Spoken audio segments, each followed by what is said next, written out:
السلام علیکم ورحمۃ اللہ وبرکاتہ۔ آج میں سورہ اخلاص کا ترجمہ کروں گی، تو شروع کرتے ہیں۔ بسم اللہ الرحمن الرحیم۔ شروع اللہ کے نام سے جو بڑا مہربان نہایت رحم والا ہے۔ قل هو اللہ احد، کہہ دو بات یہ ہے کہ اللہ ہر لحاظ سے ایک ہے۔ اللہ الصمد، لم یلد ولم یولد، اللہ ہی ایسا ہے کہ سب اس کے محتاج ہیں، وہ کسی کا محتاج نہیں۔ ولم یکن لہ کفوا احد، نہ اس کا کوئی اولاد ہے اور نہ وہ کسی کی اولاد ہے، نہ اس کی کوئی اولاد ہے اور نہ وہ کسی کی اولاد ہے، اور اس کے جوڑ کا کوئی بھی نہیں۔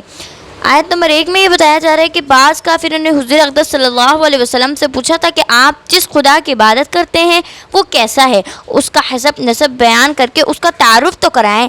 اس کے جواب میں یہ صورت نازل ہوئی۔ آیت نمبر 2، یہ قرآن کریم کے لفظ احد ان کا ترجمہ کرنے کی کوشش کی گئی ہے۔ صرف ایک لفظ اس کے پورے معنی ظاہر نہیں کرتا۔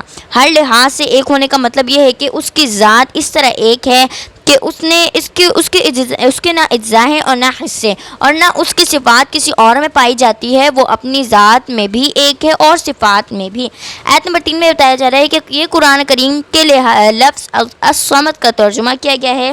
اس لفظ کا مفہوم بھی اردو کے کسی ایک لفظ سے ادا نہیں ہو سکتا۔ عربی میں سمت اس کو کہتے ہیں جس سے سب لوگ اپنی مشکلات میں مدد لینے کے لیے رجوع کرتے ہوں اور سب اس کے محتاج ہوں اور وہ کسی کا محتاج نہ ہو۔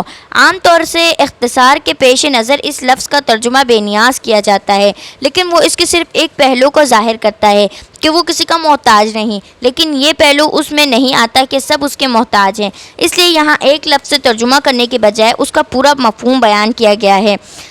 آیت نمبر 4 میں ہے کہ یہ ان لوگوں کی تردید ہے جو فرشتوں کو اللہ تعالیٰ کی بیٹیاں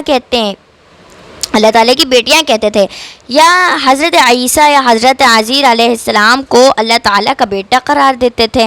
آیت نمبر 5 میں یہ بتایا گیا ہے کہ یعنی کوئی نہیں ہے جو کسی معاملے میں اس کی برابری یا ہمسری کر سکے۔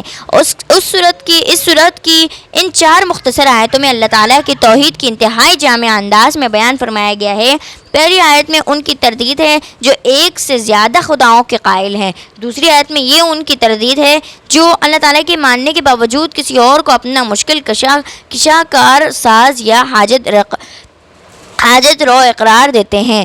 تیسری آیت میں ان کی تردید ہے جو اللہ تعالیٰ کے لیے اولاد مانتے ہیں، اور چوتھی آیت میں ان لوگوں کا رد کیا گیا ہے جو اللہ تعالیٰ کے کسی بھی صفت میں کسی اور کی برابری کے قائل ہیں۔ مثلاً بعض مجوسوں کا کہنا یہ ہے کہ روشنی کا خالق کوئی اور ہے اور اندھیرے کا خالق کوئی اور، یا بھلائی پیدا کرنے والا کوئی اور ہے اور برائی پیدا کرنے والا کوئی اور۔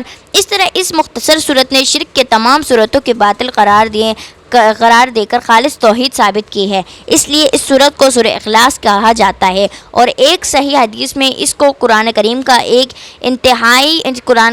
تہائی حصہ قرار دیا گیا ہے، جس کی وجہ سے بظاہر یہ ہے کہ قرآن کریم نے بنیادی طور پر 3 عقیدوں پر زور دیا ہے: توحید، رسالت اور آخرت، اور اس صورت نے ان میں سے توحید کے عقیدے کی پوری وضاحت فرمائی ہے۔